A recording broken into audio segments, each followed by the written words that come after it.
I went through all 32 NFL teams to figure out exactly how they affect your fantasy football team. Today's episode, the Cincinnati Bengals. Take a seat, class is in session. First, we need to identify how this team has changed, if at all. Looking at the coaching situation, they have not changed. This is still a very offensive-minded program. Giving Lou Anarumo his respect here, he's primarily focusing on the defensive backside of things, and the secondary did definitely weaken a little bit from this past season. Looking at the draft and what they did via free agency, it looks like they're going to be developing those pieces more than anything. Zach Taylor and Brian Callahan both specialize in the quarterback position. For Zach Taylor's history, we can see this with the Dolphins, the Rams, and now the Bengals. With Brian Callahan, it was the Broncos, the Lions, the Raiders, and the Bengals. When losing Hayden Hurst via free agency, it looks like they filled that gap with Irv Smith Jr., but I wouldn't be expecting too much from him out the gate. The person that really intrigues my overall fancy here is Orlando Brown, but we'll dive into that once we get into Joe Mixon. Now that we've laid the foundation for exactly how the Cincinnati Bengals have attacked this offseason, we can figure out exactly how they impact our overall fantasy football teams. But before we do that, let's check with the guy upstairs to see exactly how they have the Cincinnati Bengals projected for this overall season, so we can give our knowledge a little bit more structure. The Bengals are currently favored to win their division, and it makes a lot of sense. Yes, that division is absolutely gross with how difficult it is, but seeing them currently projected around 11 to 12 wins, I wouldn't be surprised if they went 12 wins or more this season. I understand it's extremely uncommon for a team to come back and win the Super Bowl once they've gone there and missed it, but there has been cases in which they have been able to. And when you look at Joe Burrow's overall resume, it's hard to disagree. With them being currently favored as the leads in their division, I'm not going to stray away from that either. Now that we've got a really strong understanding of the general direction in which the Cincinnati Bengals are built towards this season, we can now dive into exactly how Zach Taylor and Brian Callahan affect our overall fantasy teams. Starting off with the quarterback here, Joe Burrow.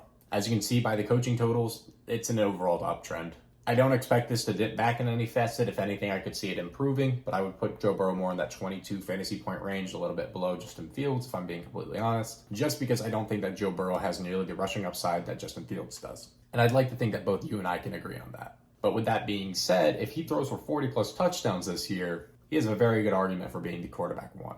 And let's not forget about that Week 17 matchup he has against the Kansas City Chiefs. Joe Burrow is currently going as the QB5 in most fantasy football drafts, and honestly, I think that's a little bit underpriced. But if I had equity in Joe Burrow right now, I would honestly just see it as a hold. I also can make a very good argument, I feel like, for why he is a buy this season, but I'll let you do that on your own.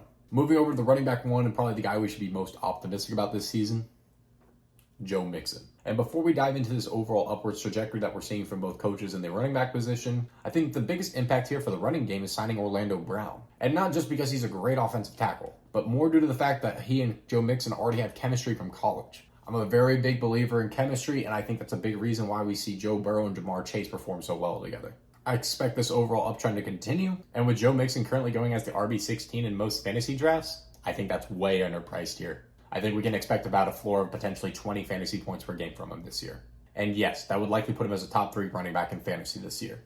This offensive line took another step forward. I don't see why Joe Mixon can't keep taking more steps forward.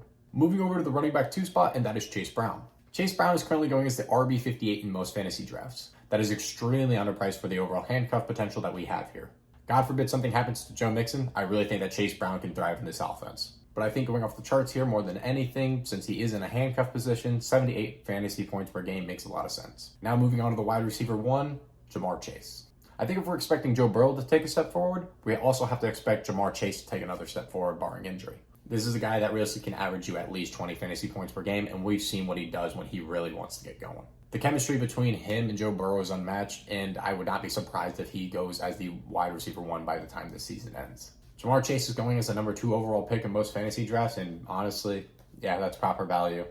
Like, you can't really dispute that at this point in time, especially based off the charts that we're seeing in the overall trajectory for his performance. Moving on to the wide receiver 2, and that is T. Higgins. T. Higgins, on the other hand, I do think is a little bit overpriced. You've got a guy that's really going to average more in that 13 to 14 fantasy point range, potentially even 15 if we take another step forward here. But when he's going as a wide receiver 14 off the board, I'm not entirely sure I can actually get behind that. I understand a lot of people are playing this more off of spikes than anything, but that seems very high for me. I do believe there's other values you can get for cheaper costs. The last guy in the wide receiver position here, and that is Tyler Boyd. He's currently going off the board as the wide receiver 50, and I feel like this is adequately priced. And with this general overall uptrend that we're seeing with Tyler Boyd and this kind of direction that we're seeing this offense going, I think 10 to 11 is a very safe estimate for a fantasy point per game basis. I do still think there's probably some better options you can go within this range, but I do think if you're really looking for the spike side of things, it makes a lot of sense. Lastly, the tight end. We got Irv Smith Jr. likely going to be the starter this year, and is realistically probably going to average the same amount of fantasy points as Hayden Hurst did. If you want us to be optimistic and go that 8 to 9 fantasy point range, I think that's very likely. I just see it kind of landing on that flat 9 fantasy points per game. As always, drop your fantasy football questions down below and I'll make sure to answer them as quickly as possible. If you want to keep up to date with this series and see what's going to be coming next, we got a video on the Cleveland Browns coming tomorrow. See you next time. Peace.